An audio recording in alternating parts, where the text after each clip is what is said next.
બોલીએ ભાગવત સ્વરૂપ ભગવાન કી જય. સ્વસ્તિ શ્રી ગણેશાય નમઃ.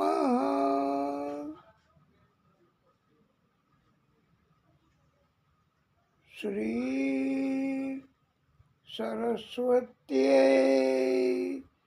નમઃ.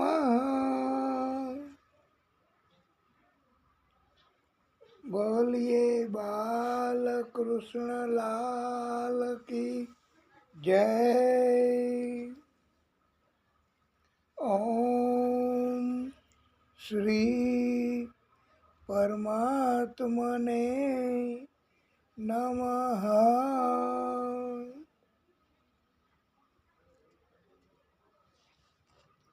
આપ સર્વેના હૃદય કમળમાં બિરાજતા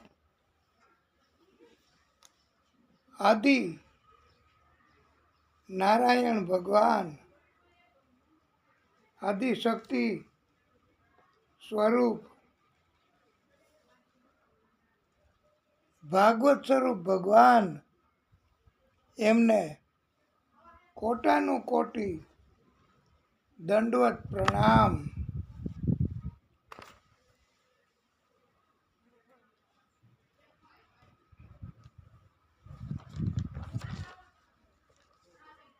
ચિંતા સંતાન હંતારો યત પાદાંબુ ચરેણવઃ સ્વીયાનામ તાન્ની ચાચાર્યાન પ્રણામી મુહુર્મુહુઃ. યદનુ ગ્રહતો જંતુઃ સર્વદુઃખા તિગો ભવેત તમહં સર્વદા વંદે શ્રીમદ વલ્લભ નંદનમ.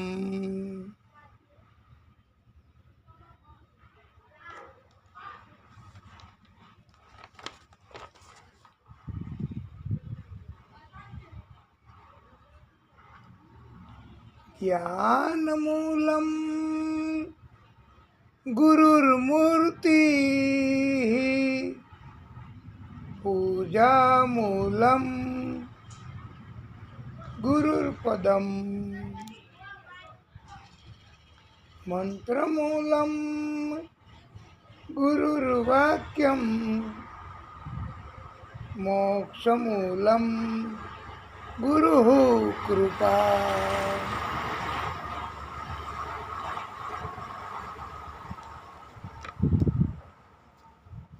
બોલીએ ભાગવત સ્વરૂપ ભગવાન કી જય.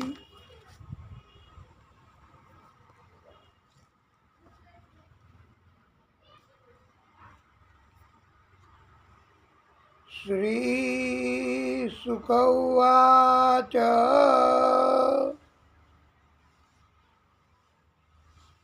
હે રાજન,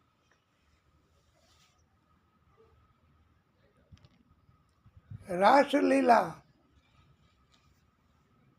નો આનંદ કૃષ્ણએ કરાવ્યો છે. પરમાનંદ, દિવ્યાનંદ, આવો આનંદ પ્રભુએ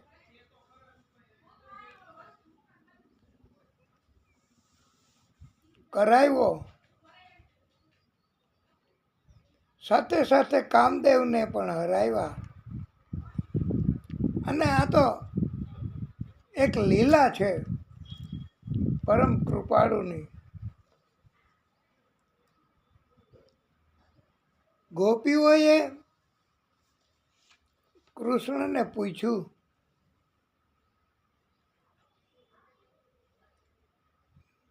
આપના ગુરુ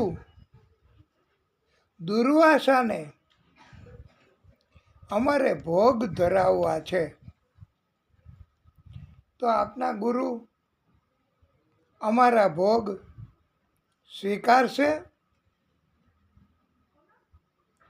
કૃષ્ણએ તો હા પાડી, ચોક્કસ.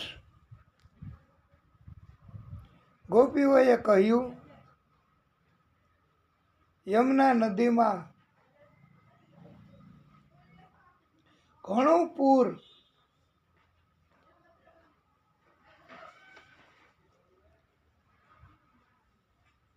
આવ્યું છે અને પહેલે પર આપના ગુરુ દુર્વાસા પાસે અમારે કેમ જવું આ ભોગ અર્પણ કરવા? ત્યારે કૃષ્ણએ કહ્યું કે તમે એમ કહેજો યમુનાજીને કે કૃષ્ણ સદાય બ્રહ્મચારી હોય, તો હે યમુના મૈયા, અમને તમે રસ્તો આપો. યમુના મૈયાએ તો રસ્તો કરી આપ્યો. ગોપીઓને બહુ નવાઈ લાગી કે કૃષ્ણ અને પછી સદાય બ્રહ્મચારી, હમણાં તો રાસ લઈ રહીમાં, તો સાચું શું કહેવાય? ત્યારે અમને રસ્તો આપ્યો તો કૃષ્ણ બ્રહ્મચારી કહેવાય, એ જ સાચી વાત. અને કૃષ્ણ તો સદાય બ્રહ્મચારી જ હતા. આ તો એક લીલા છે, અને લીલા પ્રભુ કરે, ભગવાન કરે, એટલે એને આ લીલાની કોઈ અસર થતી નથી.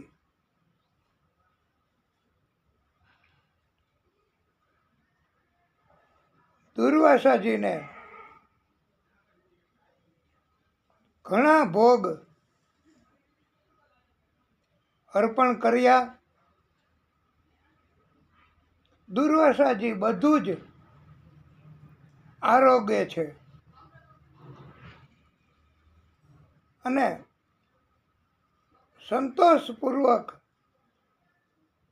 બધું જ આરોગી ગયા.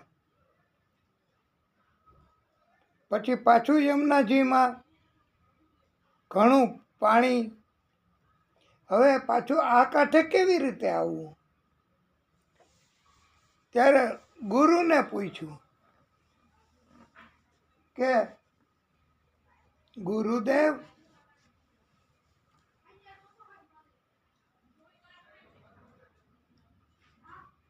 અમારે ઓલા કાંઠે જવું છે આપને ભોગ ધરાવવા, અને આપના દર્શન માટે જ અહીંયા આવ્યા હતા, તો હવે અમારે શું કરવું? ત્યારે ગુરુ દુર્વાસા એમણે કહ્યું, તમે યમુનાજીને વિનંતી કરો અને કહો કે ગુરુ દુર્વાસા સદાય ઉપવાસી હોય તો અમને રસ્તો આપો. અને યમુનાજીએ રસ્તો આપી દીધો. આ એ આશ્ચર્ય અને નવીનતાની વાત કે હમણાં તો બહુ આરોગ્યા ભોજન, ભોગ, ગુરુ, અને પાછા હજી ઉપવાસી કહેવાય. ત્યારે ભાગવતકારોએ એવો ઉપદેશ આપ્યો છે, વાલા ભક્તો, કે ભગવાન, એના ભક્તો, સંતો, તપસ્વીઓ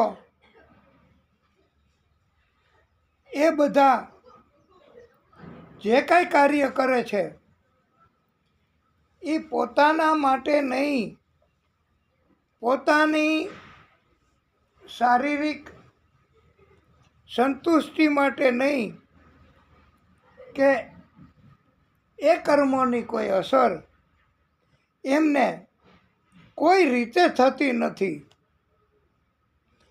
અને કહ્યું પણ છે એવું કે નમામિ કર્માણી લિંપંતી, મને કોઈ કર્મના બંધનો નડતા નથી. એનું કારણ એ છે કે એ પોતાના માટે કાંઈ કરતા જ નથી.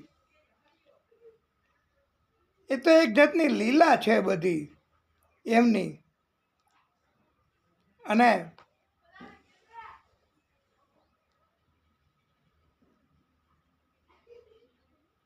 કૃષ્ણ કહે, હું બ્રહ્મચારી કહેવાઉં છું, તમારા ગુરુ ઉપવાસી કહેવાય છે.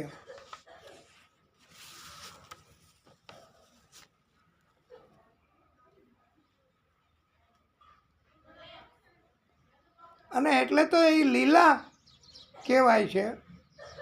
અને આ રાસ એ હવે તો ખાતરી થઈ ને પ્રિય ભક્તો, કે રાસ ગોપીઓ સાથે રમ્યા પણ જાણે એ તો એનો પડછાયો જ ન હોય. આવી રીતે દિવ્ય રાસ પ્રભુએ ગોપીઓ સાથે કર્યો છે. તો એમાં કોઈ જાતની શંકા ન કરવાની હોય પ્રિય ભક્તો. એમાં કોઈ કામ સંતોષવાની વાત હોય જ નહીં, હતી જ નહીં. આ દિવ્ય રાસલીલા એ પ્રભુએ કરી. આ કથા જે કોઈ સાંભળશે એ ભક્તોને પણ અત્યારે આપ બધા સાંભળો છો આ કથા, તો કૃષ્ણની આપને અનુપમ ભક્તિ પ્રાપ્ત થશે. સુદર્શન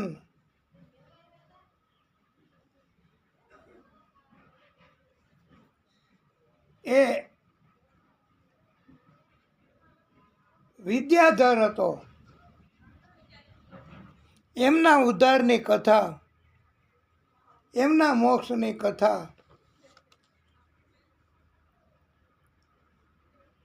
કરી છે.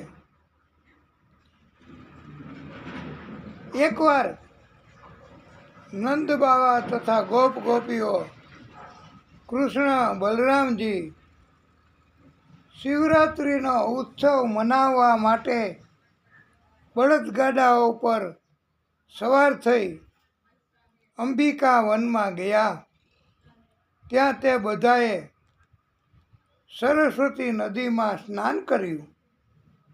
મહાદેવજી, પશુપતિનાથ તથા અંબિકાજીનું પૂજન કર્યું. બ્રાહ્મણોને ભોજન કરાવ્યું. સુવર્ણ તથા ગાયોનું દાન કર્યું. લોકો સરસ્વતી નદીના કિનારે જ પછી જલપાન કરી અને સૂઈ ગયા. બધા સૂતા હતા. એવા સમયે આ અંબિકા વનમાં એક મોટો અજગર રહેતો હતો. તે અજગર પણ તે દિવસના ભૂખ્યો હતો. આ જ ઘરે બધા સૂતા હતા. એમાં નંદ બાવાને પકડી લીધા. બધાને ખબર પડી. બધાએ લાકડાઓ સળગાવ્યા, પણ અજગર એ છોડતો નહોતો. બહુ કોશિશ કરી, છોડ્યા જ નહીં નંદ બાવાને. નંદ બાવા બૂમો પાડવા લાગ્યા, કૃષ્ણ બચાવો. હવે નંદ બાવા એ પણ કૃષ્ણને બચાવવા પોકારે છે. તો આપણે વાલા ભક્તો, જ્યારે જ્યારે એવું કોઈ સંકટ આવે કે હવે આપણને ભય લાગવા માંડે છે, ઘટપણમાં આવું ઘણી વખત બનતું હોય છે વાલા ભક્તો.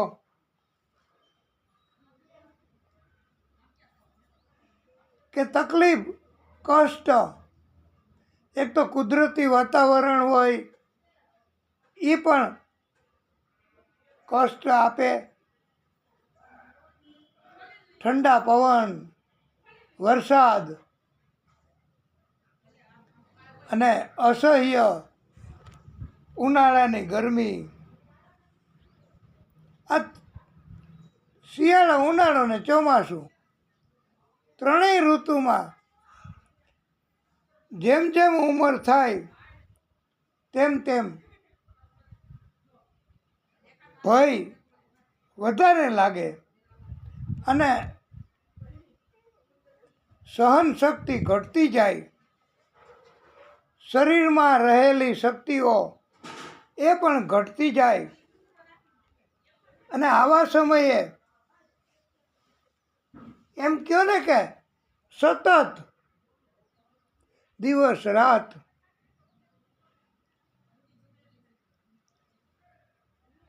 આપણે આપણો બચાવ કરી શકીએ એટલી પણ શક્તિ હોતી નથી. અને શક્તિ નહીં હોવાના કારણથી પ્રિય ભક્તો, આપણું શરીર એ પણ નબળું પડતું જાતું હોય અને આપણને બહુ વધારે યુવાન લોકો હોય એને ઠંડીની અસર ઓછી થાય, કારણ કે એનામાં હજી યુવાની અને ઉંમર અને શરીરમાં બળ વધારે હોય છે. પણ ઘટપણમાં વધારે તકલીફ પડે છે. અને આવા સમયે કોઈ મદદ કરી શકે નહીં. દિવસ હોય, રાત હોય, બધા પોતપોતાના કાર્યો તો કરે જ. એવા સમયમાં કૃષ્ણએ કહ્યું છે કે મને જે પ્રેમથી, ભક્તિથી પોકારશે એને ગમે એવું કષ્ટ હશે ને, ગમે એવી તકલીફ હશે ને, તો પણ હું એમને બચાવીશ. યા નંદ બાવાને જાણે ખબર જ ન હોય કે કૃષ્ણ આ બીજા કોઈથી ભાઈ કાંઈ ન થયું. લ્યો આ દાખલો, આ કથા સ્પષ્ટ વાત કે બધાએ લાકડા સળગાવ્યા, કોશિશ કરી. એવી રીતે આપણને ઘટપણમાં બીજા લોકો બધાય કેટલીક રીતે બચાવી શકે, કેવું રક્ષણ કરી શકે, અને બીજામાં શક્તિ કેટલી રક્ષણ કરવાની. ત્યારે નંદ બાવા એમણે બૂમ પાડી, રાડો પાડી કે કૃષ્ણ બચાવો. અને તુરત જ એટલે નંદબાવાને જ બચાવે એવું નથી વાલા ભક્તો. આ તો ભગવાન છે, આ તો પરમ કૃપાળુ છે અને એને ભક્ત વત્સલ કહેવામાં આવ્યા છે. ભક્તનું રક્ષણ કરનારા એમ કહેવામાં આવ્યા છે. તો નંદ બાવાને બચાવ્યા. આ અજગરને સ્પર્શ કર્યો અને આ તો ભગવાન કૃષ્ણનો સ્પર્શ. અરે આપણને ખાલી ઝાંખી થાય ને, સપનું પણ જો આવી જાય ને તો એ ભગવાને દર્શન દીધા બરોબર જ કહેવાય. કારણ કે આપણી શક્તિ, આપણી ભક્તિ આ કેટલીક હોઈ શકે. આપણને આ ઘટપણ આવે ત્યારથી એમ થાય કે હવે ભગવાન સિવાય કોઈ નથી. તો આપણે જે કંઈ કરે છે એ ભગવાન કરે છે એમ માનીએ અને ભગવાન એમને યાદ કરીએ, સતત સ્મરણ કરીએ. બસ એના સિવાય બીજો એ કંઈ વિકલ્પ જ નથી, એના સિવાય બીજો એ કંઈ રસ્તો જ નથી. એટલે આપણે કેવી રીતે, નકર બીજો રસ્તો બીજા ભગવાન તો હોય જ નહીં અને ભગવાનની પાસે આપણું કાંઈ હાલતું જ નથી. અને આપણે નથી કહેતા તમે ભાવે ભજી લ્યો ભગવાન, જીવન થોડું રહ્યું. હવે તો ઘટપણ કહેવાય. એટલે ઘટપણમાં આપણે ભગવાનને ભજી લેવા પડે. ભયથી ભજશું, તકલીફ ભવિષ્યમાં પડશે તો શું કરશું એવા ચિંતાથી આપણે ભજશું તોય ભગવાન તો કબૂલ જ રાખે છે હો.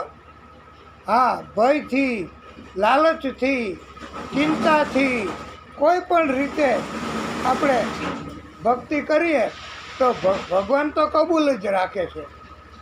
એટલે વાલા ભક્તો, કૃષ્ણનો સ્પર્શ થયો અને અજગરમાંથી વિદ્યાધર પ્રગટ થયા. દિવ્ય મજાનું શરીર હોય એને વિદ્યાધર કહેવાય છે.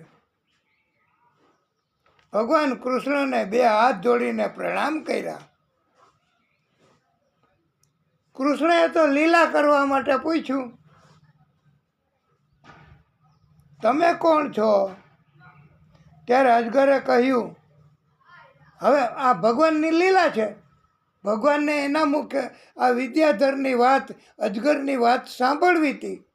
ભગવાન બધાયની વાત સાંભળે હો. હા, હવે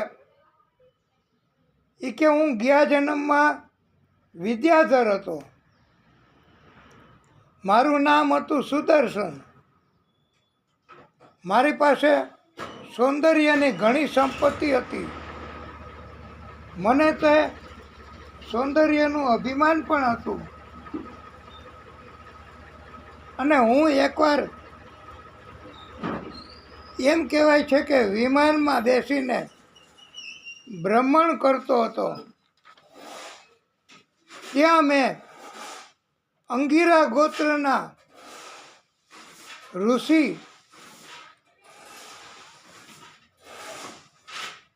એ બધી રીતે વાંકા ચૂકા અંગવાળા, એની મેં ઠેકડી કરી, એની મેં મજાક કરી.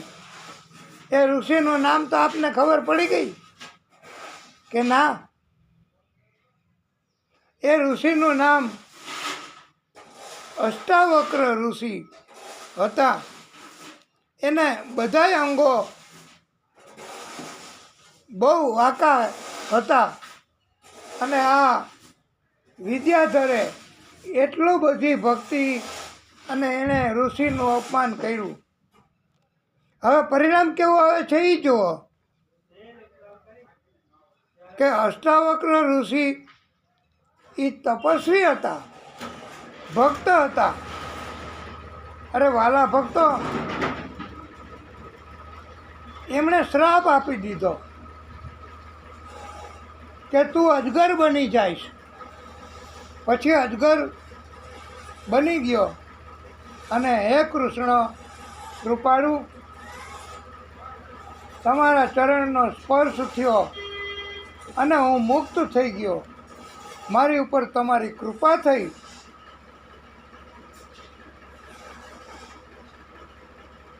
અને આ શંખચૂડે કૃષ્ણને સંભળાવી. કૃષ્ણ પણ કથા સાંભળે છે, એનું આ પ્રમાણ ભાગવતમાં આપ્યું છે.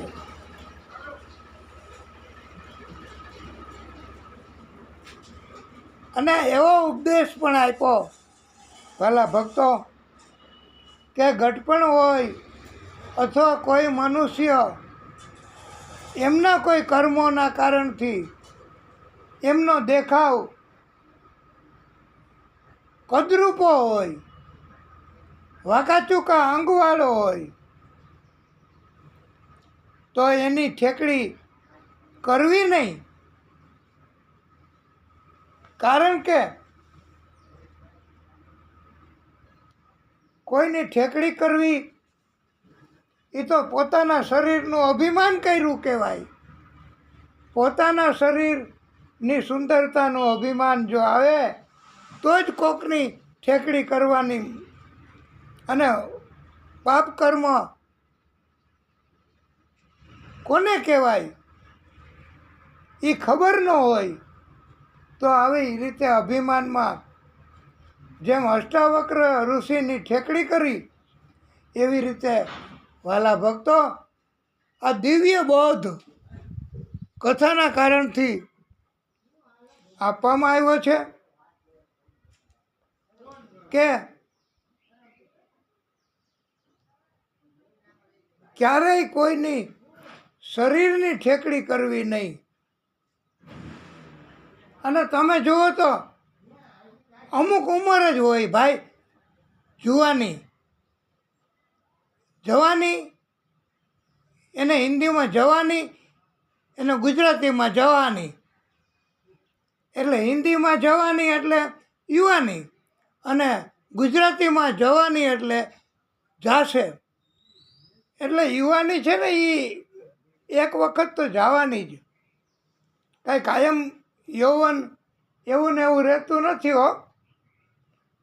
તો આ શરીરનું અભિમાન ક્યારેય ન કરાય પ્રિય ભક્તો. અને શરીરનું અભિમાન કરવું એમ બીજાનું શરીર એને ક્યાંથી સારું લાગે, ક્યાંથી સુંદર દેખાય? હોય તોય ન દેખાય. જેને પોતાના શરીરનું અભિમાન હોય એને. અને અષ્ટાવક્ર ઋષિએ શ્રાપ દીધો, એના શરીરની ઠેકડી કરી તો. પણ વાલા ભક્તો, તમે કોઈ મનુષ્યનું શરીર, એનું મોઢું અથવા એનું માથું અથવા કોઈ પણ ભાગ એનું તમે ઠેકડી કરો અને એના કારણથી એ માણસ, એ મનુષ્યનું તમે અપમાન કરો, મજાક કરો, તો તમે તમારા શરીરનું અભિમાન કર્યું કહેવાય અને તમે મહાપાપ કર્યું કહેવાય. અને આવા મહાપાપો કરીએ તો જેના શરીરનું તમે જેની ઠેકડી કરી હોય, તો જેનું અપમાન કર્યું હોય, તો એ તમને કાંઈ ન કહી શકે. કારણ કે એ બિચારા નબળા માણસો, શક્તિ વગરના માણસો, વૃદ્ધો હોય, ઘટપણ આવ્યું હોય, તો એ ક્યાંથી તમને શ્રાપ આપી શકે કે એ ક્યાંથી તમને બોધપાઠ આપી શકે? પણ પ્રિય ભક્તો, એમ કહેવામાં આવ્યું છે ભાગવત કથા, ભાગવત ભગવાન એમ કહે છે ઉપદેશ કે તમે જેની ઠેકડી કરો છો એ તમને કાંઈ નહીં કરી શકે, કે કરવાને સમર્થ નહીં હોય તો ભગવાને કીધું છે કે હું એના વતી તમને નસીહત કરીશ, સજા કરીશ. તમારું આ પાપ છે અને આ પાપ છે એ માફીને પાત્ર નથી.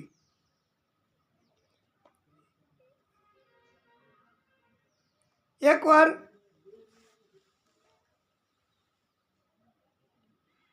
કુબેરનો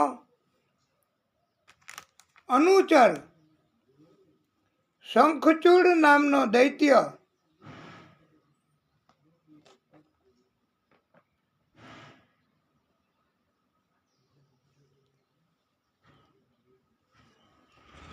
ત્યાં આવ્યો. શંખચૂડે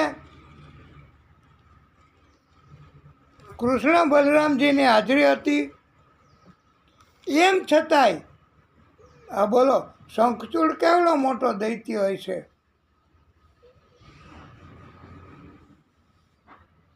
કુબેરનો અનુચર. આ તો બધી લીલા છે, આપણે આ સમજી શકવાને કોઈ રીતે સમર્થ ન હોઈ શકીએ. ભાગવત એમાં ભગવાન, એના ભક્તો, એની લીલાઓ બધી કહેવામાં આવી છે, એના ચરિત્રો બધા કહેવામાં આવ્યા છે. પણ એમ લાગે નવીનતા, પણ કારણ કે આપણે સમજવાને સમર્થ નથી હોતા. આ શંખચૂડ નામનો દૈત્ય કૃષ્ણ અને બલરામ જે હાજર હતા એમ છતાંય ગોપીઓને ઉપાડી ગયો. કેવો બળવાન છે. અને ઉત્તર દિશામાં લઈ ગયો. ગોપીઓ રડવા માંડી. શું કરે? મહિલાઓ, સ્ત્રીઓ, ગોપીઓ, બાલિકાઓ એ ઘણી વખત કોઈને કોઈ કારણથી કષ્ટ ભોગવે તો એને રડવું તો પહેલાં જ આવે. ગોપીઓ રડવા માંડી. શંખચૂડ તો ગભરાઈ ગયો. હવે એને એમ થયું કે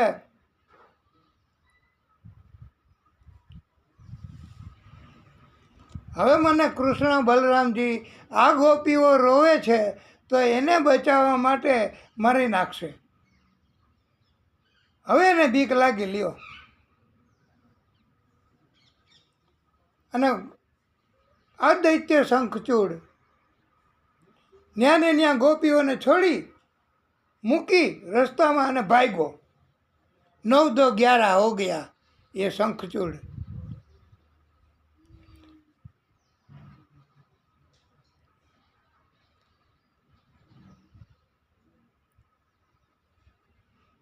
બલરામજી તો ન્યા ને ન્યા ઊભા રહી ગયા ગોપીઓની પાસે ધ્યાન રાખવા. પણ કૃષ્ણ એની પાછળ કૃષ્ણ કાંઈ એમ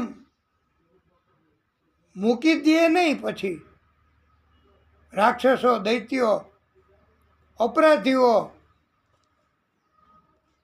પાપીઓ એને કૃષ્ણ પછી કાંઈ છોડે નહીં. અને બધી ગોપીઓની હાજરીમાં દોડ્યા અને કૃષ્ણએ શંખચૂડને પકડી અને મુષ્ટિક પ્રહાર કર્યો. આમ મુઠ્ઠી વાળી અને એને પ્રહાર કર્યો. શંખચૂડના કપાળમાં ચૂડામણી હતો. એ કૃષ્ણએ લઈ લીધો અને ચૂડામણી કૃષ્ણએ બલરામજીને ભેટ આપ્યો. એટલે ઘણી વખત નાનો ભાઈ હોય ને એ પણ મોટા ભાઈને ભેટ આપી હોય તો આપી શકે હો, એમાં કંઈ મનાઈ નથી. અને મોટા ભાઈ એણે જ બધું કરવું એવું નથી. કૃષ્ણએ ભેટ આપ્યો છે ચૂડામણી. ગોપીઓને રાજી કરવા, આનંદ કરવા. હવે કૃષ્ણ એ પાછા યુગલ ગીત ગાય છે. હમણાં આપણે પહેલાં ગાયું એ ગોપી ગીત, અને હવે આ પણ અમુક ગીતો ગાવાના છે. યુગલ ગીત, મહિષી ગીત એ બધા ગાવાના હોય છે. પરીક્ષિતજીને યુગલ ગીત પણ સંભળાવતા હતા. અને આપણે ગોપી ગીત હૃદય સમાન હતું એટલે આપણે એની વિસ્તૃતપણે બહુ જ ભક્તિપૂર્વક અને ભગવાન રાજી થાય એવી રીતે આપણે પણ યુગલ ગીત સંભળાવ્યા પરીક્ષિતજીને, અને ભગવાને આનંદ આપ્યો છે. સુખદેવ પ્રભુ એમણે પણ આપણે દૈત્યને મારવાની ઉતાવળ છે વધારેમાં વધારે. એટલે એક દૈત્ય અરિષ્ટાસુર બળદના રૂપમાં આવ્યો, એનો પણ વધ કર્યો છે. બધા ગોપ ગવાળો, વ્રજવાસીઓ આ બળદના રૂપમાં આવેલ દૈત્યથી ગભરાઈ ગયા હતા. બધાયની વિનંતીથી કૃષ્ણએ બળનો ઉપયોગ કરી 18 ડગલા પાછળ હટાવ્યો અને ફરી દૈત્ય મારવા આવ્યો. એના ઉપર કૃષ્ણએ પ્રહાર કરી અરિષ્ટાસુરનો, આ વૃષાસુરનો, બળદનો વધ કરી નાખ્યો છે. જરાય કૃષ્ણએ એને તક નથી આપી. નારદજીએ એકવાર કંસને કહ્યું,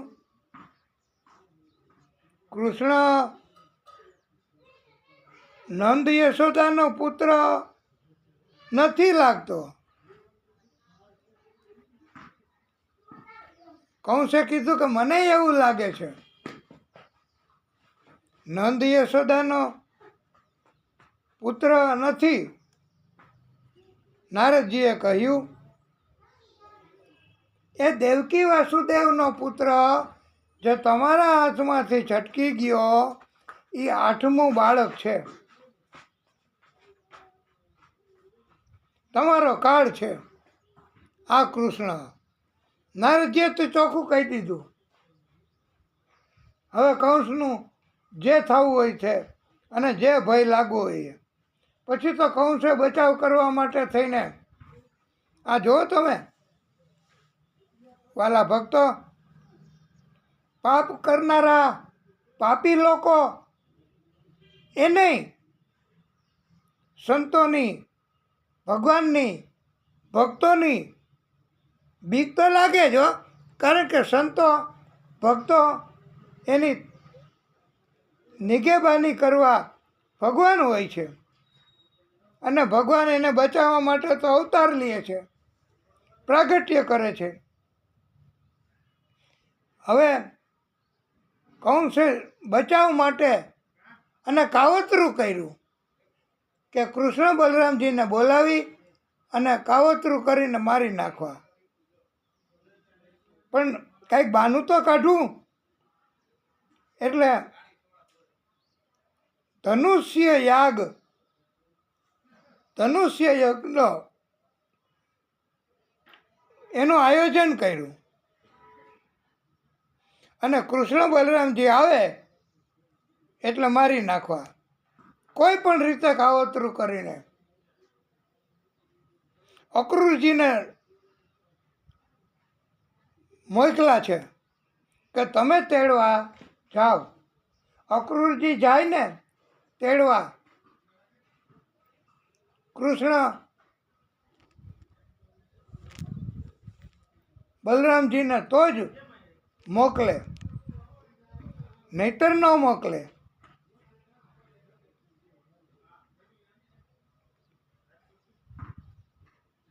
એટલે અક્રૂરજીને કહ્યું તમે તેડી આવો, તમારે જવું પડશે.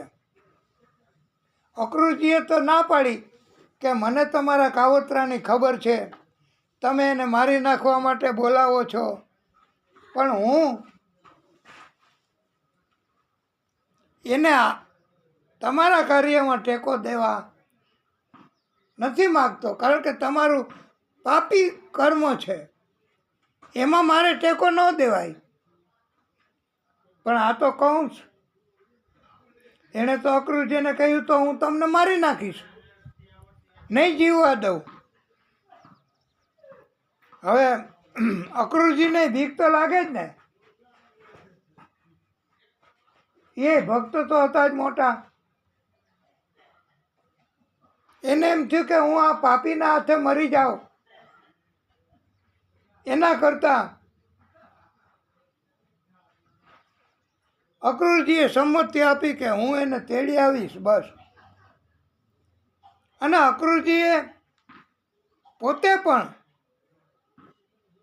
આ કૃષ્ણ બલરામજીને મથુરા પહોંચાડી દેવાની વ્યવસ્થા કરી, ખાનગીમાં ટુકડીઓ રાખી અને રસ્તામાંય મારી ન નાખે કંસના માણસો, એવી વ્યવસ્થા કરી અક્રૂરજીએ.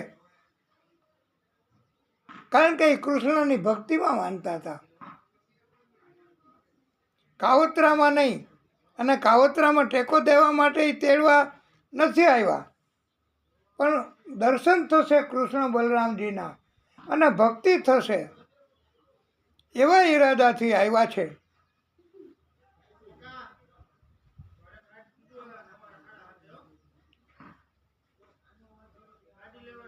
અક્રૂરજીએ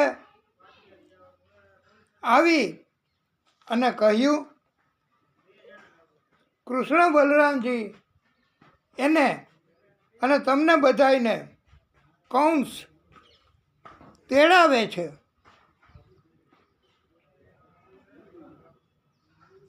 પહેલાં તો ના પાડી, પણ પછી કૃષ્ણએ આશ્વાસન આપ્યું નંદ યશોદાને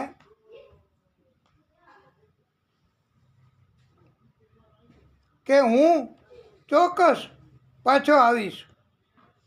ગોપીઓને પણ આશ્વાસન આપ્યું છે કે હું ચોક્કસ પાછો આવીશ. બધાને કહ્યું છે કૃષ્ણએ કે હું ચોક્કસ પાછો આવીશ. નંદ યશોદા, ગોપ ગોવાળો, રાધા, ગોપીઓ, હવે બધાને વિરહની ઘડી આવી. પ્રિય ભક્તો, 11 વર્ષ અને 52 દિવસનો પ્રેમ કૃષ્ણએ આપ્યો બાલ્યકાળનો. હવે કૃષ્ણ 11 વર્ષ ને 52 દિવસ તો એ કંઈ હવે ન કહેવાય બાળક. એટલે બાળપણ જ અહીંયા આનંદ કરવા કૃષ્ણ આવ્યા હતા. હવે કૃષ્ણએ બીજી લીલા કરવાની અને બીજે જવાનું, મથુરા લીલા. અને એટલે જવું હતું ફરજિયાત. ભગવાન એમણે પણ ઘણી લીલાઓ કરવાની હોય છે, પણ ભક્તની તસલ્લી માટે એમને ભગવાન વિદાય થયા છે એવું સહન કરવાની શક્તિ પણ આપે છે, અને એવું માને છે કે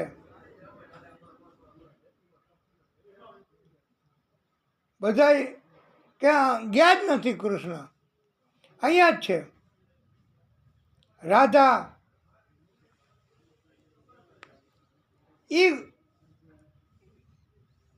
યશોદાને ઠપકો આપે છે, ગોપીઓ એ ઠપકો આપે છે. કૃષ્ણએ રાધાને સંભારણું તરીકે વાંસળી આપી છે. બધાને કૃષ્ણ આશ્વાસન આપે છે અને કહ્યું છે કે હું ચોક્કસ પાછો આવીશ. બસ ક્યારે આવીશ એવું કંઈ કહેતા નથી. યશોદાએ કહ્યું, તને મેં ઉખલથી બાંધ્યો એટલે તું મને છોડીને વયો જા છો ને, પણ તું આવી વાત કોઈને કહેતો નહીં. કૃષ્ણ કહે છે એ તો મધુર પ્રેમ છે તમારો, અને મારાથી કેમ ભૂલાય. ગોપીઓ કહે, હે કૃષ્ણ, તમારે જાવું હોય તો જાઓ, અમે કોણ તમને રોકવા વાળા.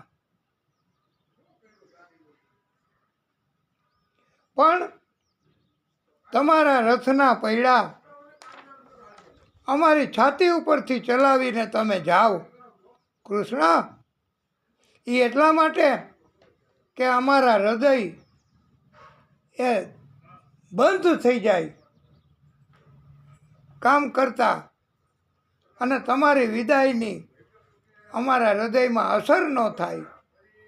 એટલે કૃષ્ણ એવું કરીને જાઓ તમારા રથના પૈડા. કૃષ્ણએ જોયું કે રાધા એકલા ઊભા છે.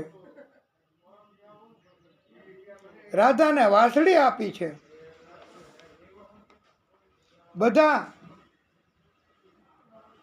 વિધાતાને પણ ઠપકો દેવા લાગ્યા, કોસવા લાગ્યા, એટલે ઠપકો દેવા લાગ્યા કે હે વિધાતા, વિદાય ની આવી ઘડી આપી હતી તો પછી શું કામે 11 વર્ષ 52 દિવસ પછી વિદાય થાય એવું હતું, તો પછી આટલી બધી માયા શું કામ લગાડી, આટલો બધો પ્રેમ શું કામ આપ્યો અમને. હે કૃષ્ણ, આ વિધાતાએ પણ કેવું કર્યું, તમારી માયા અમને શા માટે લગાડી. બધાને આશ્વાસન આપતા બધાય રુદન કરે છે. રથ તો બધા પાદર સુધી વડાવા આ રથને પાછળ પાછળ ગયા છે. પછી રથ આગળ આગળ ગયો અને બધાય પાદરે ઊભા રહી ગયા છે. હાથ ઊંચા કરે છે, એ આવજો, એ પાછા આવજો, હે કૃષ્ણ પાછા જલ્દી પધારજો, એમ બધાય વિનંતી કરે છે. પછી તો દેખાતો બંધ થઈ ગયો રથ, અને બધાય પાછા આવી ગયા વ્રજમાં. અક્રૂરજીએ રથને યમુના કિનારે રોક્યો છે, અને અક્રૂરજી એવો સંકેત, ઈશારો એની ટુકડીને ખાનગી હતી ને, આના બચાવ માટે કૃષ્ણના એટલે કૃષ્ણ બલરામજી સલામત છે એવો સંકેત કરવા માટે થઈ અને વાલા ભક્તો અક્રૂરજીએ રથને રોક્યો છે.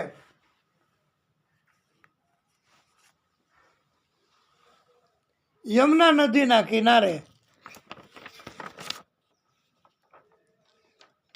અક્રૂરજી એવો સંકેત ડૂબકી લગાવે યમુનાજીમાં, એટલે એવો સંકેત કરવા માંગતા હતા કે હજુ કૃષ્ણ બલરામજી સલામત છે. અને યમુનાજીમાં જેવી ડૂબકી મારી, આ જુઓ હવે ફળ મળ્યું અક્રૂરજીને.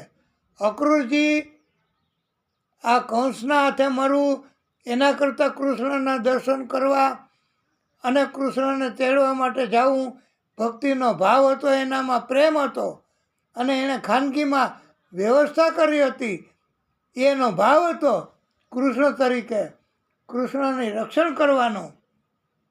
પણ કૃષ્ણ એ પણ કબૂલ રાખે છે. અક્રૂરજીને કેવું મજાનું ફળ આનું આવા ભાવનું, આવા પ્રેમનું મળ્યું, આવી ભક્તિનું ફળ મળ્યું. એ હવે કથામાં આગળ આવે છે કે જેવી ડૂબકી મારી યમુનાજીમાં, એ ભેગા કૃષ્ણ એના દિવ્ય દર્શન થાય છે. વૈકુંઠમાં હોય એવા કે જે દર્શન અક્રૂરજીને કરાવવા કૃષ્ણ ઈચ્છતા હતા, એટલે દર્શન દીધા એ યમુનાજીના પાણીમાં. અને કૃષ્ણની બધા આરતી કરતા હોય. કૃષ્ણને રથમાં પણ જોયા, યમુનાજીમાં પણ જોયા. અક્રૂરજીને એમ થયું કે જળની બહાર નીકળું, આ મને વેમ છે. તો રથમાં હતા કૃષ્ણ, એ જ કૃષ્ણ એ દિવ્ય સ્વરૂપે વૈકુંઠમાં હોય, એ પણ જોયા. અને આખા બ્રહ્માંડના દેવો ભગવાન એ કૃષ્ણની આરતી કરતા હોય, એની ભક્તિ કરતા હોય એવા દર્શન દીધા. ત્યારે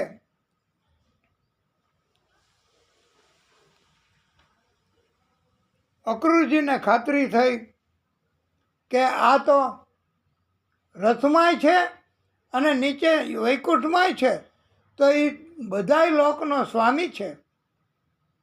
હવે એની હું રક્ષા શું કરી શકું? અને એને કંસ મારીએ શું શકે? ગમે તેવો પાપી હોય, આ સ્વયં પ્રાગટ્ય છે પ્રભુનું, આદિશક્તિનું કૃષ્ણ, તો એની રક્ષા હું કોણ કરનારો? અક્રૂરજીનું થોડુંક અભિમાન હતું, એ પણ નષ્ટ પામ્યું. જો કે આ અભિમાન નહોતું, આ એની ભક્તિ હતી, એનો ભાવ હતો કે મારે કૃષ્ણની રક્ષા કરવી છે. આ કંસ એને મારી ન નાખે એટલા માટે એ ભાવ હતો. તો એને દિવ્ય દર્શન કરાવ્યા સાક્ષાત ભગવાન કૃષ્ણ આદિશક્તિએ. અને આખા બ્રહ્માંડનો રક્ષક, એની રક્ષા કરનાર હું એ તો હાવ સામાન્ય છું. પછી ચિંતા મુક્ત થઈ ગયા અક્રૂરજી. હવે રક્ષણ કરવાની ચિંતામાંથી મુક્ત થઈ ગયા અને એમ કરતાં કરતાં કરતાં મથુરામાં પહોંચી ગયા. મથુરામાં બ્રાહ્મણ, ક્ષત્રિય, વૈશ્યોએ ઠેક ઠેકાણે પછી તો દહીં, અક્ષત એટલે ચોખા, જલથી ભરેલા પાત્રો, પુષ્પના હાર, ચંદન, એ બધી ભેટ, જુદી જુદી સામગ્રીઓ બધાય લઈ આવ્યા. એનાથી ભગવાન શ્રી કૃષ્ણ તથા બલરામજીની પૂજા કરી છે.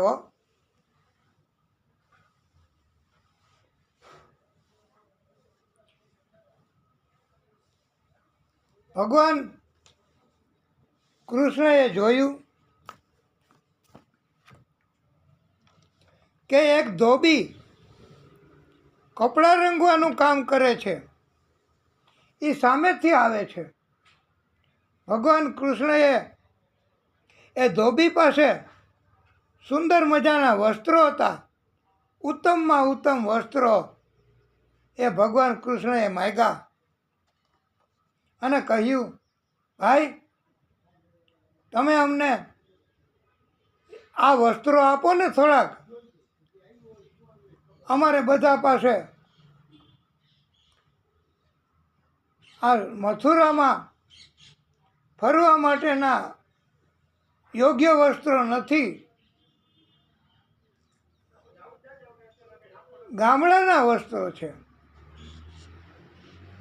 અને તમારું કલ્યાણ થશે એમાં કોઈ શંકા નથી. અને અમારો એ અધિકાર તો છે જ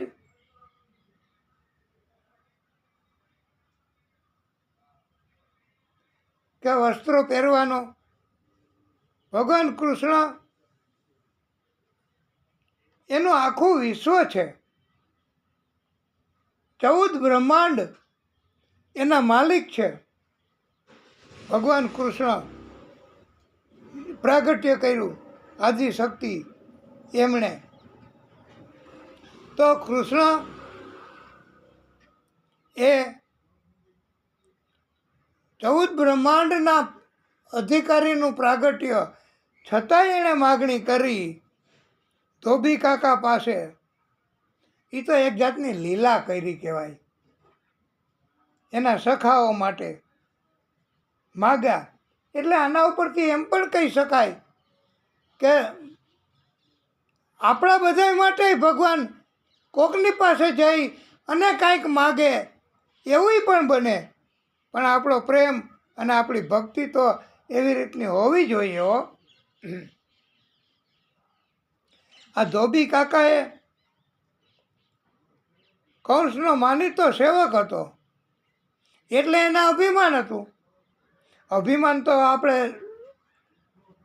ગોપી ગીતમાં જોયું, ગોપીઓનું અભિમાન ન ચલાવ્યું, રાધાનું અભિમાન ન ચલાવ્યું, તો પછી આ ધોબી કાકાનું અભિમાન કાંઈ કૃષ્ણ ચલાવે?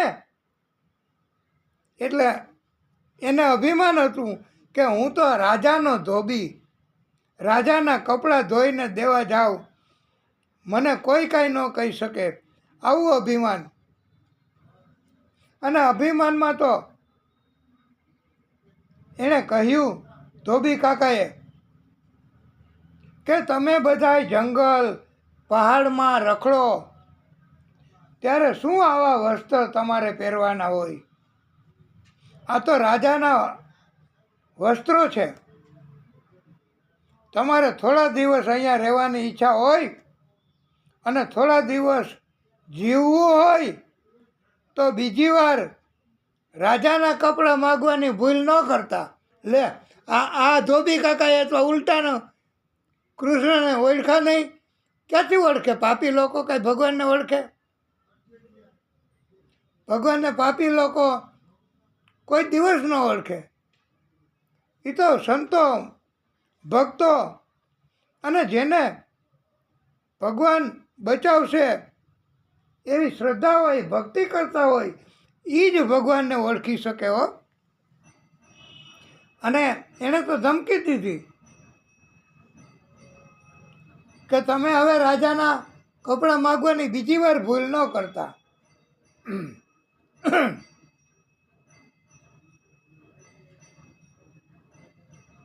અને નહીતર અમે તમને કેદ કરી લેશું.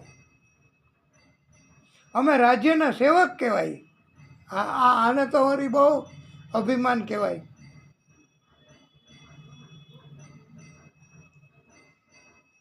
એવમ વિકથ માનસ્ય કુપિતો દેવકી સુતઃ રજકસ્ય કરાગ્રેણ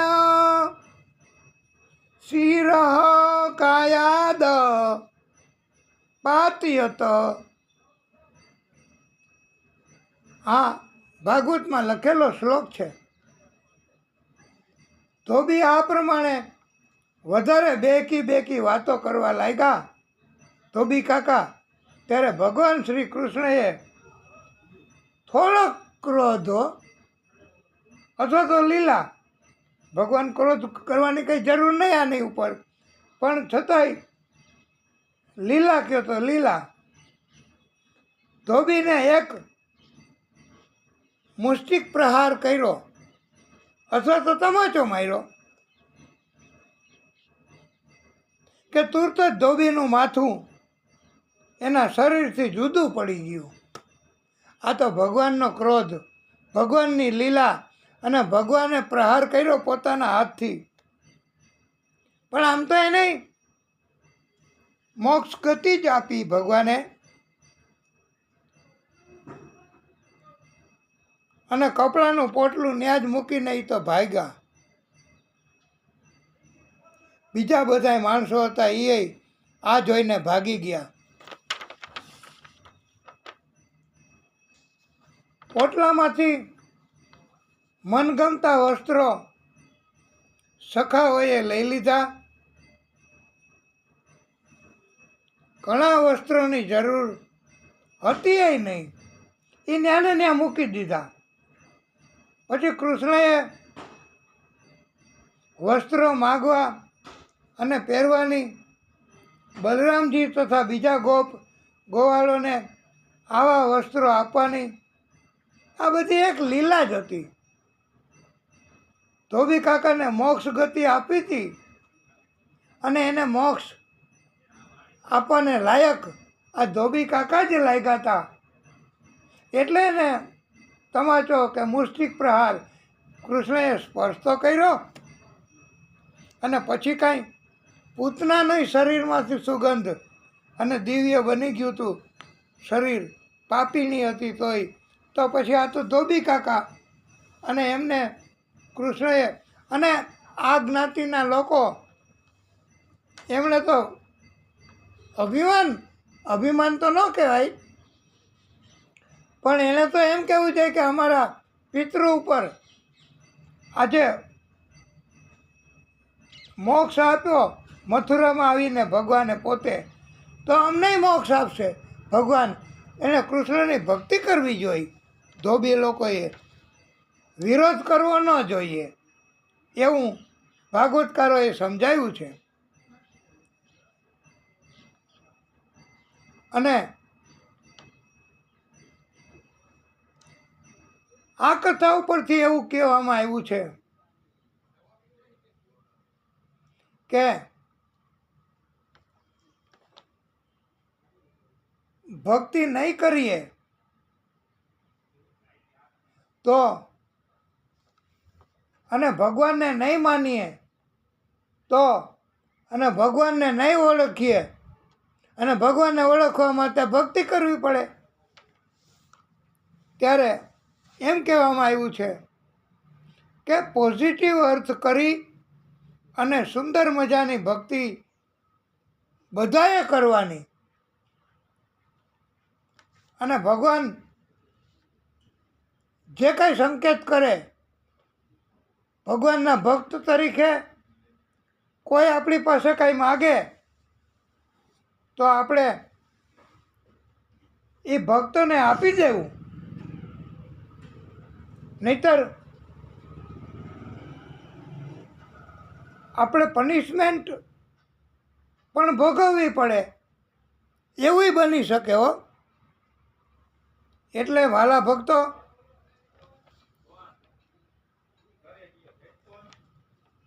આ સખાઓએ કીધું કે કપડાં જરા ઘઘા મઘા થાય છે હો કૃષ્ણ.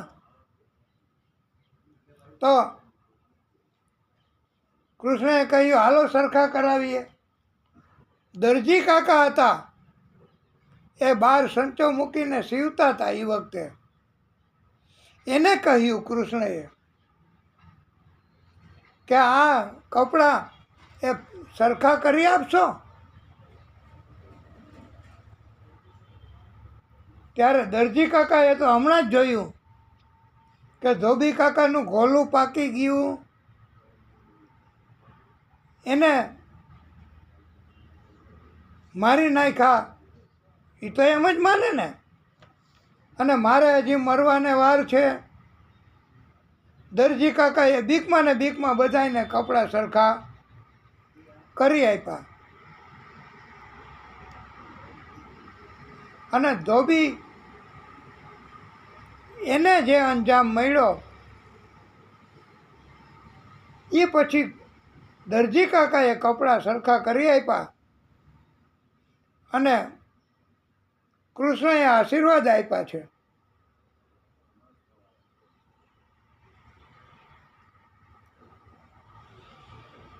ધન, સંપત્તિ, બળ, ઐશ્વર્ય, યાદદાસ્ત, દૂર સુધી જોવાની શક્તિ, લાંબી ઉંમર સુધી સાંભળવાની શક્તિ, એ બધી આપી દરજીને. અને કૃષ્ણએ દરજીને મૃત્યુ પછી પણ મોક્ષ જ આપ્યો છે. રિઝર્વેશન ભગવાને એનું કરી આપ્યું છે. અને આખી જિંદગી કૃષ્ણએ એમને બહુ કામ અને આવી શક્તિ બધી પ્રકારની આપી છે.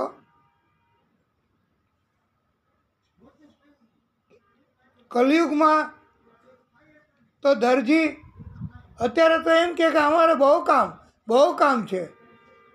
2 મહિના સુધી 3 મહિના સુધી અમારી પાસે કામ આવી ગયું છે. એટલી બધી મહેરબાની છે કૃષ્ણની. એટલા બધા આશીર્વાદ છે કૃષ્ણના. અને એ કેટલી સિલાઈ આપવી પડે. પણ દરજી લોકોએ એક વાત તો ધ્યાનમાં રાખવાની હો.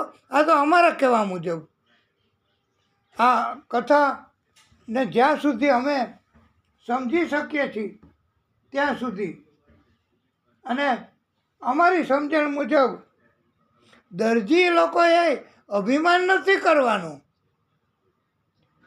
અને અમારા કહેવા મુજબ તો દરજી લોકોને કોઈ એમ કહે કે આ જરાક ટૂંકું કરી આપો, કે આ જરાક મોટું કરી આપો ને, વધારે મોટું ટૂંકું થાય છે હાવ, એને જરાક મોટું કરી આપો ને, ભલે ખરાબ લાગે અમારે તો હાલશે. તો આ રિપેરિંગ કામ કરવું, આ રિપેરિંગ કામ કરવામાંથી જ ભગવાન કૃષ્ણ એમણે આશીર્વાદ આપ્યા છે હો. હા, નવા કપડાં સીવવા માટે અને સીવી આપ્યા એટલા આશીર્વાદ નથી આપ્યા. કપડાં તો હતા જ, પણ લાંબા ટૂંકા કરવાના હતા.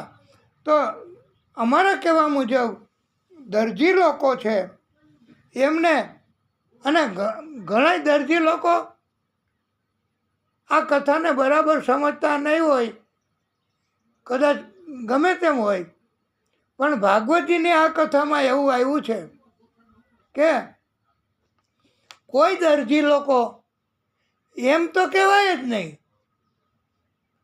કે અમારે ટાઈમ નથી, અમે રિપેરિંગ કામ કરતા જ નથી, નવું કરવાની અમારે ટાઈમ નથી, તો પછી રિપેરિંગ કામ કરવાની ક્યાંથી અમારી પાસે સમય હોય.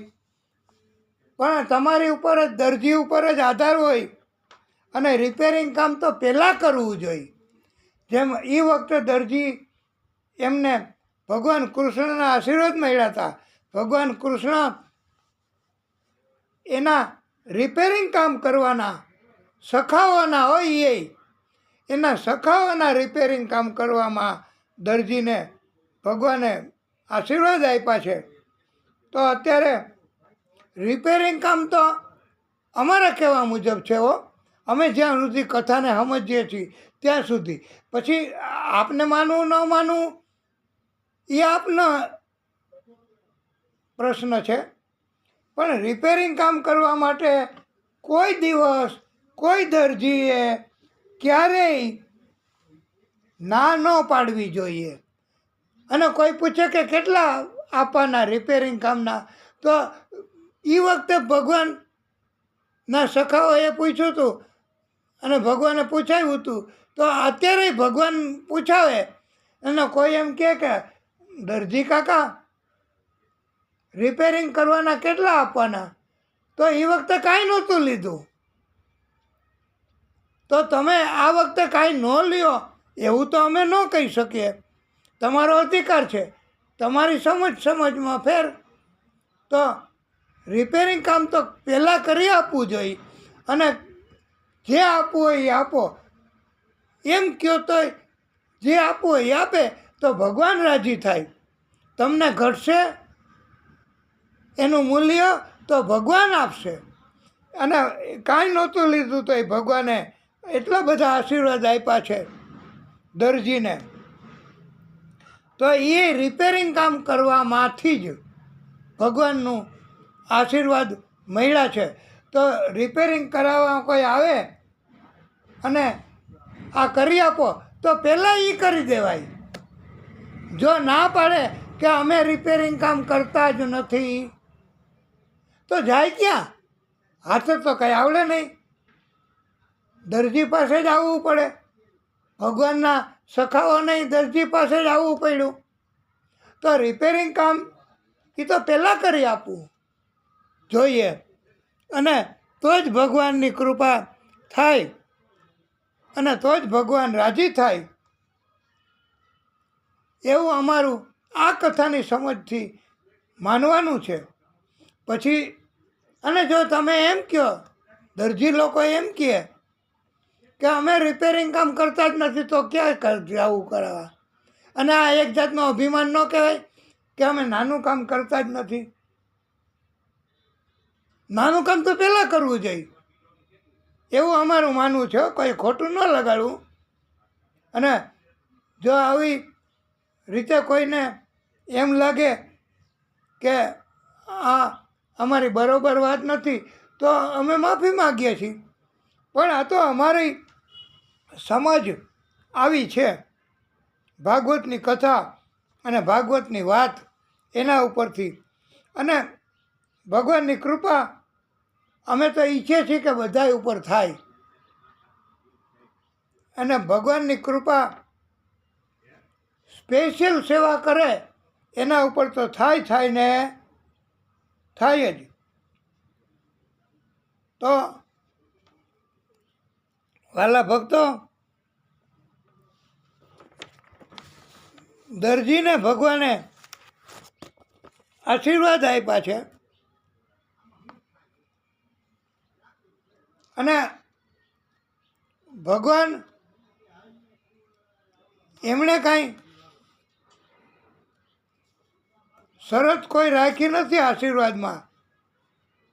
કોઈ શરત પ્રેમમાં ન હોય.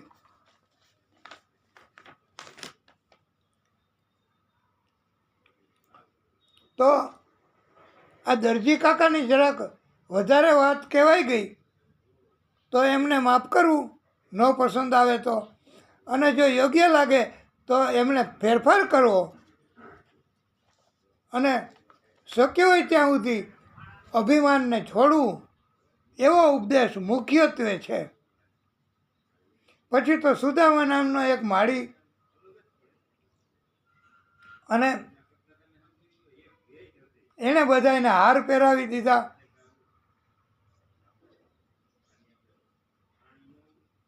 પ્રણામ કર્યા, માથું નમાયું. ગ્વાલ બાળકોને પણ આ સુદામા નામના માળીએ પુષ્પહાર પહેરાવ્યા, પૂજા કરી. એટલે કૃષ્ણની ભક્તિ મળી. કૃષ્ણને કહ્યું, ભગવાન આપ આજ્ઞા આપો, હું આપની શું સેવા કરું? ત્યારે કૃષ્ણ, અમને સદાય આપની અવિચળ ભક્તિ આપો બસ, એવું આ સુદામા નામના માળીએ માગ્યું હતું. એટલે હવે પછી આ નથી કહેવું, નહીંતર શું આ દરજી કાકાને એ બધાએ ભક્તિ ભગવાને આપી અને આશીર્વાદ આપ્યા હોય તો પછી એની ઉપર ભગવાનની કૃપા છે એવું સાબિત થતું હોય તો પછી શું વાંધો? કોઈની સેવા કરવી, થઈ શકે એટલું કોઈનું કામ કરવું અને અભિમાન છોડી દેવું. પછી તો અવિચળ ભક્તિ આપી છે, શ્રેષ્ઠ વરદાન આપ્યા છે અને એવી લક્ષ્મી પણ ભગવાને આપી સુદામા નામના માળીને કે વંશ પરંપરા વધે એવી જ રીતે વધતી આ ભક્તિ એ વધતી જ જાય, ઘટે જ નહીં. આ અમે બ્રાહ્મણો પણ ઘણી વખત આશીર્વાદ આપીએ ને લક્ષ્મી બાબત, તો એમ કહીએ છીએ કે લક્ષ્મી અનપગામિની તમને મળે. એટલે પગ વગરની લક્ષ્મી, લક્ષ્મી તમારી પાસે આવે, ધન મિલકત એ બધું એને પછી વહી જાય તો શું કામનું? એટલે ક્યારેય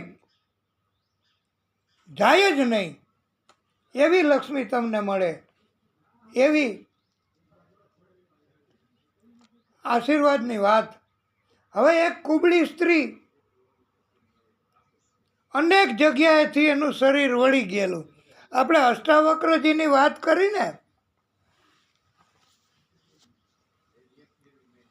એ અષ્ટાવક્રજીની ઠેકડી કરી તો શું થયું? એમાં એક અષ્ટાવક્ર જેમ એના જેવી તો ન કહેવાય, પણ આ એક સ્ત્રી હતી કુબ્જા નામની, એ બધાય ઠેકાણેથી વાકી અને હરખી હાલી ન હગે. હવે એ ભક્તિ કરતી હતી ભગવાનની, અને એનું શરીર બધી જગ્યાએથી વળી ગયેલું હતું. એનું નામ બધાએ કુબ્જા પાડી દીધું. એ ચંદન કરવા કૌંસના મંત્રીઓને બધાને રોજ જાતી હો, પણ એ તો એમ જ માનતી કે હું ભગવાનને ચંદન કરું છું, હું ભક્તિ કરું છું. અને બધાને રાજી કરતી, બધાય ઠેકડી કરતા. જે પાપી હોય,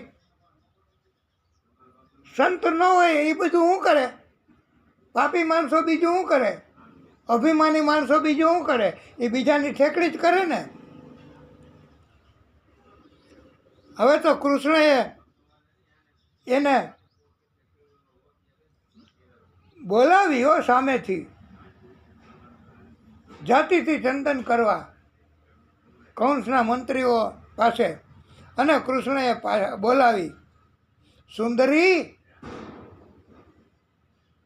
તમે કોણ છો ને ક્યાં જાઓ છો? ત્યારે ભગવાન કૃષ્ણએ કહ્યું, હું તમારું કલ્યાણ કરીશ. ત્યારે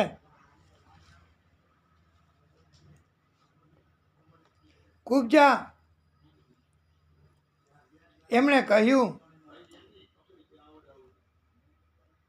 કે તમારી કૃપા, હું તો ભક્તિ કરું છું, દરરોજ ચંદન કરું છું બધાને, તો એ કે અમને કરી આપશો? કુબ્જાએ કીધું કે તમે બોલ્યા એવું કરો, સુંદરી તમે બોલ્યા તો મને પણ સુંદર કરી આપો, તો હું તમને કરી આપીશ બધાને ચંદન. કૃષ્ણએ તો કુબ્જાને પકડી એના બે હાથ પકડ્યા, એક હાથથી એની દાઢીએ આમ પેલી આંગળી હોય ને હાથની, એ એની દાઢી નીચે રાખી, પગ ઉપર પગ રાખ્યા અને એવો આંચકો માર્યો ભગવાને કે આમ ટટ્ટાર ઊભી રહીએ, સીધી ઊભી રહીએ અને કૃષ્ણનો સ્પર્શ થયો. આ this is the third incident. કૃષ્ણનો સ્પર્શ થાય પછી કાંઈ બાકી રહે? એ તો સુંદરી બની ગયા હો. હવે સુંદર મજાની આ કુબ્જા સ્ત્રી બની ગઈ. હવે ભગવાને કહ્યું કે બીજું હું તમારા માટે શું આપું? તમને વરદાન મારે આપવા છે. ત્યારે સુંદર સ્ત્રી હોય એને બીજું શું જોઈએ? અને સુંદરતા આપણે આની પહેલાં કથામાં કહ્યું છે કે સ્ત્રી એને પ્રેમ પસંદ છે અને પોતાની સુંદરતા એ યોગ્ય હોય એને જ અર્પણ કરે છે એમ કહેવાય છે. અમે કાંઈ આમાં બહુ વિસ્તૃતપણે ન કહી શકીએ.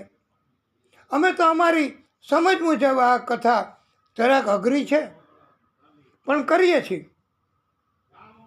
એટલે કોઈએ આનું કંઈ ટીકા ટિપ્પણી ન કરવી. અમારી ભક્તિ કરવાનો ઈરાદો છે, અમારી જાહેરાત કે અમારે કોઈ જાતનો ઈરાદો નથી ભાઈ.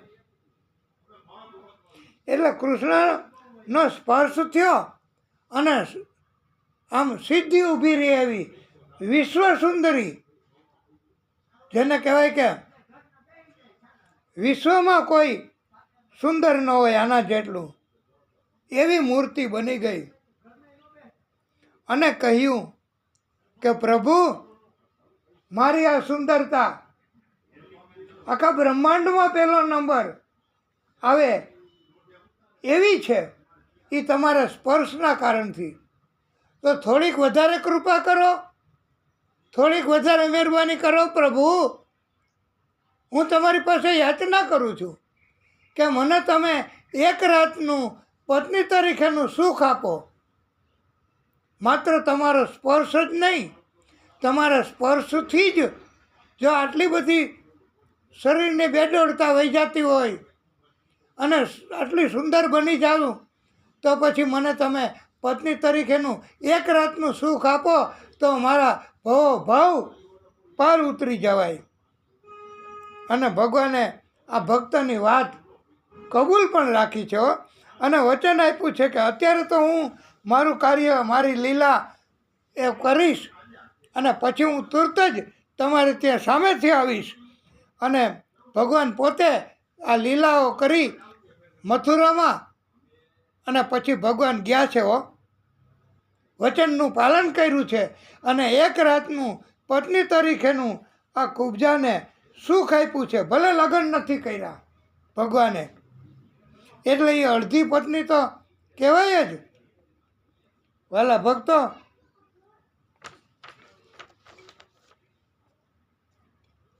અને કુબ્જાને તો એટલો બધો આનંદ પ્રભુએ કરાવ્યો, એટલો બધો આનંદ કરાવ્યો છે પ્રિય ભક્તો કે, અને એને તો એમ જ એટલું બધું કે આખી જિંદગીની શું જરૂર. અને એમ કહેવામાં આવ્યું છે વાલા ભક્તો, 100 बरस की जिंदगी से अच्छे है प्यार के 2-4 दिन. ભક્તો હંમેશા બધાય આવું જ માનતા હોય કે પ્રભુ આ દુઃખી થઈને કષ્ટ ભોગવીને લાંબુ જીવન જીવવું એના કરતાં તો પ્રેમથી, તમારી ભક્તિથી અને પ્રેમથી પ્યાર અમને આપીને 2-4 દિનનો પણ મળે, એક રાતનું સુખ, એનાથી એ કે મને સંતોષ છે. તો 100 વર્ષની જિંદગી શું કામની? પણ પ્યાર કે 2-4 દિન ભક્તિના, પ્રભુની કૃપાના અને સત્સંગના 1-2 દિવસ પણ એ 100 વર્ષની જિંદગી કરતાં વધારે કિંમતી ગણાય છે પ્રભુ. અને પછી તો ધનુષ્ય હતું ત્યાં તુરત જ પહોંચ્યા હો. જરાય નથી રોકાણા, જરાય સમય નથી બગાડ્યો કૃષ્ણએ, બલરામજીએ. અને ધનુષ્ય જ્યાં રાખવામાં આવ્યું હતું ત્યાં ચોકી પહેરો હતો. ચોકી પહેરો એટલો બધો કે કોઈ ધનુષ્યને પહેલાં તોડી ન નાખે, ભાંગી ન નાખે, નુકસાન ન કરી નાખે. આમ તો શક્યતા નહોતી, પણ એમ છતાંય કે કોણ તોડે છે આ ધનુષ્ય. હવે ત્યાં પહોંચી ગયા, ધનુષ્ય ભંગ પણ કર્યો કૃષ્ણએ. બોલો, તાત્કાલિક હો. બાળકના હાથે આ બાળક કૃષ્ણ એણે ધનુષ્ય ભંગ કર્યો. અને એ કંસે જોયું, એને ખબર પડી ગઈ કે હવે મારું મૃત્યુ થશે અને આ બાળકના હાથેથી જ થશે, એ પાકું છે. કંસને ખબર પડી ગઈ, કારણ કે આ ધનુષ્ય મળ્યું હતું ને ત્યારે જ મારું આવી રીતે મૃત્યુ નક્કી થઈ ગયું હતું કે જે આ ધનુષ્યને તોડશે, ભંગ કરશે, ભાંગશે, એના હાથે જ તમારું મૃત્યુ છે. બાકી કોઈ રીતે તમારું મૃત્યુ નથી થવાનું. અને એટલે એમ થયું કે આ બાળક કૃષ્ણ હોય કે જે હોય તે, એને હાથે મારી હવે મૃત્યુ થવાનું છે એ પાકું થઈ ગયું. એટલે જ્યારે મૃત્યુ થવાનું એ પાકું, આ બીજો પ્રસંગ આવ્યો છે. એક તો પરીક્ષિતજીને શ્રાપ મળ્યો તો 7 દિવસમાં મૃત્યુ થવાનો, પણ એ તો ભક્તિ કરવાવાળા અને એ પ્રાયશ્ચિત કર્મ કર્યું હતું એટલે એને મૃત્યુનો ભય ઉડાડી દીધો. પણ આ તો કંસ, આ તો પાપી, એને એમ પાકું થઈ ગયું કે હવે મારું મૃત્યુ આ કાલે આના હાથે જ થવાનું છે. તો ભગવાને એના મૃત્યુનો ભય દૂર નથી કર્યો. આખી રાત એને બેચેની અને નીંદ જ નથી આવી હો. એટલે જ્યારે ભક્તિ ઘટે ને ત્યારે એમ પણ કહેવું હોય તો કહી શકાય કે ભક્તિ ઘટે ત્યારે હંમેશા નીંદ ઉડી જાય. પ્રભુ અમારા ગઢપણમાં અને ગલઢા લોકો જે ગઢપણ ભોગવે છે એની ઉપર કૃપા કરે અને પ્રભુ નીંદ મોકલે છે અને પ્રભુ જ જગાડે છે, પ્રભુ જ સુવડાવે છે, પ્રભુ જ નિશ્ચિત બનાવે છે. અને આ તો આપણા મનની કલ્પના છે, આપણા મનના વહેમ છે કે મને આમ થશે તો, મને આવું થશે તો. પણ ભગવાને કીધું છે ભક્તો આ કથાના માધ્યમથી કે તમે ભગવાનના ભક્ત અને તમે ભક્તિ કરો તો તમારે કોઈ જાતની ચિંતા કરવાની જરૂર નહીં.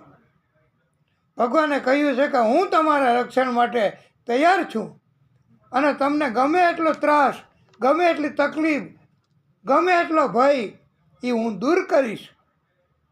અને કંસે વ્યવસ્થા કરી હતી પણ મૃત્યુથી કંઈ બચી શકે? દરવાજામાં જ કુવલિયા પીડ નામના હાથીને રાખ્યો હતો નશો કરાવીને કે એને મારી નાખે કૃષ્ણને. એને રક્ષણ કરવાની કરી હતી વ્યવસ્થા. પછી 4 મલ આગળના ભાગમાં રાખ્યા હતા, ચાણૂર, મુષ્ટિક, સલ, તોસલ, એને પોતાના રક્ષણ માટે કે અહીંયા કોઈને આવવા ન દેવા, કોઈ આવે બાળક તો એને મારી નાખવાનું. હવે આટલી બધી વ્યવસ્થા કરી મૃત્યુથી બચવા, છતાંય મૃત્યુથી બચી શક્યા. આ મુખ્ય બોધ કે આપણે તો શું બચી શકવાના મૃત્યુથી. મારને વાલા ભી કોઈ, બચાને વાલા ભી કોઈ. અને मारने वाला और बचाने वाला दोनों एक ही है, भगवान. मारने वाला है भगवान, बचाने वाला है भगवान. तू क्यों करता है फिकर, આવું આવું પણ કંઈક કહેવામાં આવ્યું છે. તો આપણે તો કથાને જરાક અસરકારક બનાવવા માટે, આ ભગવાનને રાજી કરવા માટે કે પ્રભુ અમારો આત્માનો વિશ્વાસ, અમારી ભક્તિ એ કબૂલ રાખીને અમને એવી શક્તિ આપો કે અમારું રક્ષણ બધાય પ્રકારના તત્વોથી થાય. બીજું અમારે કાંઈ નથી જોતું. અમારે નથી અમર બનવું, પણ અમારું કષ્ટ તમે હરી લ્યો પ્રભુ. તો પ્રભુ તો બધાયનું કષ્ટ હરી લે છે. અને પછી તો કુંવલિયા પીરના હાથી હતો ને, એના 2 દાંત ખેંચી લીધા કૃષ્ણએ અને એને મારી નાખ્યો. ગમે એટલી વ્યવસ્થા કરો ને મૃત્યુથી બચવા, ગમે એટલા બળવાનને બોલાવો, પણ ભગવાનથી કોઈ આગળ છે? કદાપી નહીં. પછી 2 દાંત હાથીના હોય ને બહારના, એ એક બલરામજીએ લીધો અને એક કૃષ્ણએ લીધો. જે કોઈ રસ્તામાં આવે સામનો કરવા, એને હાથી દાંતથી મારી નાખતા કૃષ્ણ બલરામજી. અને જાણે કે શૂટ એટ સાઇટનો ઓર્ડર ન મળ્યો હોય એવી રીતે લીલા કરી કૃષ્ણ બલરામજીએ. અને પછી પહોંચ્યા સીધા કૃષ્ણ એ અખાડામાં.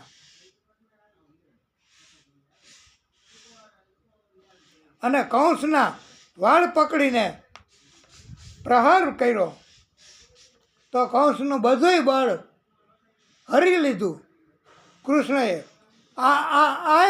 એ કૃષ્ણનો ભલે ગમે એ રીતે કંસને કૃષ્ણનો સ્પર્શ તો થયો જ. મુષ્ટિક પ્રહાર કર્યો એટલે કૃષ્ણએ, તો આ કંસને પણ મોક્ષ ગતિ જ આપી છે કૃષ્ણએ. એનો સ્પર્શ થયો એટલે ભલે ને મારવા માટે સ્પર્શ તો કર્યો. અને પછી ઢસડીને લઈ આવ્યા. તો કૃષ્ણએ આટલું બધું બળ વાપર્યું એને ઢસડવા માટેનું. અને કંસનો પછી વધ કર્યો બીજો મુષ્ટિક પ્રહાર કરીને. તો પછી તો એને કંસને કેવી ગતિ થાય ભગવાનની આટલી બધી કૃપા એના ઉપર કહેવાય. અને ભગવાને પ્રાગટ્ય જ એટલે કર્યું હતું કે આના વગર મરે એમ નહોતો કંસ. અને આખું રાજ્ય કૃષ્ણએ એની માતા દેવકી, એના પિતા ઉગ્રસેન એને સોંપ્યું છે. એ કૃષ્ણના નાના થતા હતા. કૃષ્ણ ક્યાંયના રાજા નથી થયા. કે દ્વારકા ગયા પછી પણ કૃષ્ણ દ્વારકાના રાજાય નથી બન્યા હો. આ એક આપણે પહેલાં કથામાં કીધું જ છે. પણ કૃષ્ણ ધારે તો મથુરાના રાજા બની શકે, પણ નથી. એના માના પિતા ઉગ્રસેન એ લાયક હતા. એટલે ભગવાન કૃષ્ણએ એને, એટલે આ કથા ઉપરથી એવું કહેવામાં આવ્યું છે પ્રિય ભક્તો, કે તમે લાયક હોય ભક્તિ કરો કૃષ્ણની પાસેથી તમે જીતી ન શકો. સીધા ઇન્સિડન્ટ ઓફ કંસ, સીધ રાવણ, આ કોઈ બાંધીને તકરાર કરીને જીતી નથી શક્યા કૃષ્ણ કે રામ કે કોઈ પણ પ્રાગટ્યને. ભગવાનને પ્રેમથી જીતી શકાય છે. ભગવાન છે એને કોઈ બળ હરાવી ન શકે.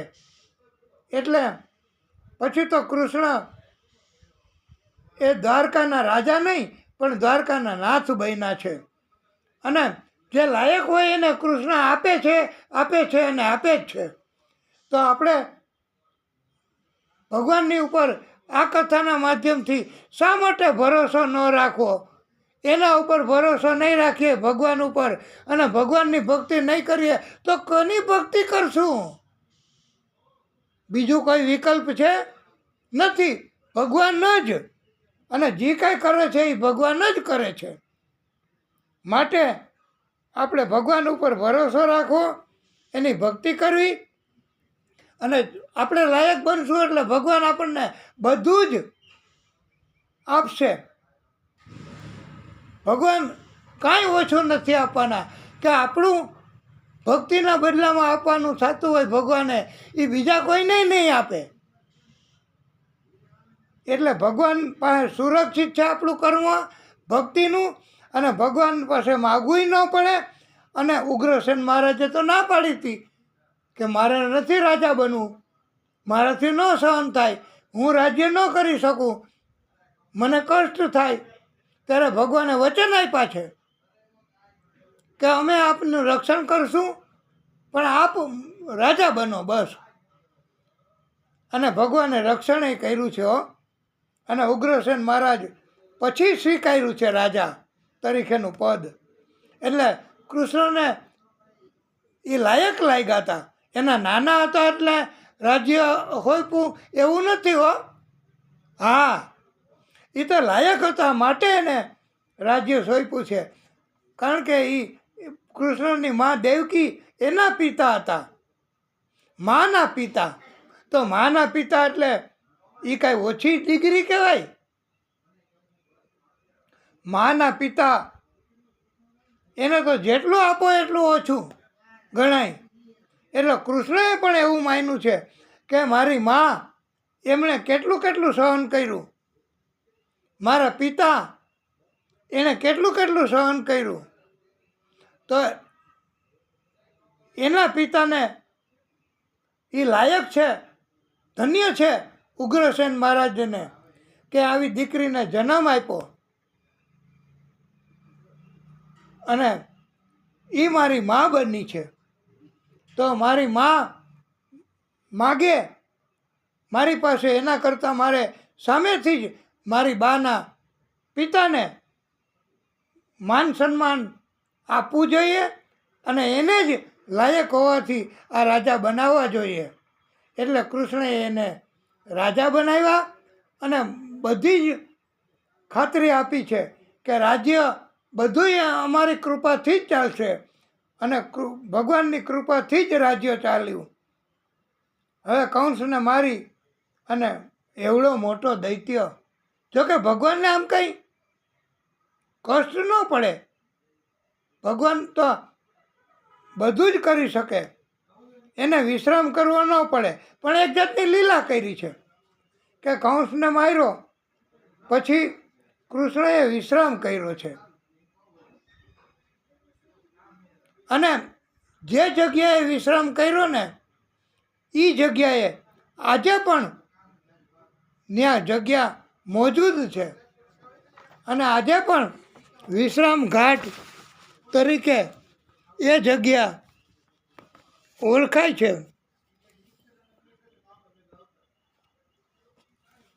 હવે આપણે આ કથા થોડી વધારે વિસ્તારથી કહેવાઈ ગઈ છે, પણ આપણે કથાને વિરામ આપશું, પછી આગળની કથા કરીશું. આપને પણ કથા એનું મંથન કરવાનો ટાઈમ મળે એટલા માટે, અને આપણે રિફ્રેશ થઈ જઈએ અને ભક્તિ પાછી ભાવથી કરી શકીએ એટલા માટે કૃષ્ણની હજી વાત આપણે કરવાની બાકી છે ભક્તો. એટલે હજી કૃષ્ણની લીલાઓ, હવે મથુરા લીલા એ આ થવા માંડી છે. તો બોલીએ બાલકૃષ્ણ લાલ કી જય, ભાગવત સ્વરૂપ ભગવાન કી જય. નમઃ પાર્વતી પતયે હર હર મહાદેવ હર. હે પ્રભુ.